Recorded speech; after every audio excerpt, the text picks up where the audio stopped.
লাতিন আমেরিকার কোয়ালিফায়ারের ম্যাচে আজ পেরুকে 1-0 গোলে হারিয়েছে আর্জেন্টিনা। অন্যদিকে উরুগুয়ের বিপক্ষে 1-1 গোলে ড্র করে সন্তুষ্ট থাকতে হয়েছে ব্রাজিলিয়ানদের।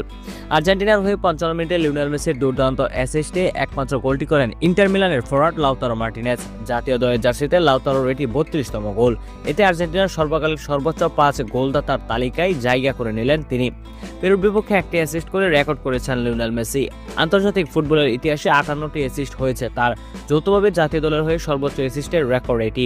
এর আগে মেসির সমান অ্যাসিস্ট রয়েছে আমেরিকার লন্ডন দোনোভানের। সব মিলিয়ে ক্যারিয়ারের 379তম অ্যাসিস্ট করেছেন আজ মেসি। আরেক ম্যাচে কোপা আমেরিকার কোয়ার্টার ফাইনালে উরুগুয়ের কাছে পেনাল্টিতে হেরে বিদায়ের প্রতিশোধ আজও নিতে পারল না ব্রাজিল। এ নিয়ে টানা 2 ম্যাচে পয়েন্ট হারালো ব্রাজিল। আগের ম্যাচে ভেনেজুয়েলার বিপক্ষে 1-1 গোলে ড্র করেছিল তারা। প্রথমার্ধে গোলশূন্য থাকলেও 18 মিনিটে গোল করে এগিয়ে যায় উরুগুয়ে। রিয়াল মাদ্রিদের তারকা ফেদেরিকো ভালভার্দের একমাত্র গোলে ওই সময় এগিয়ে যায় উরুগুয়ে।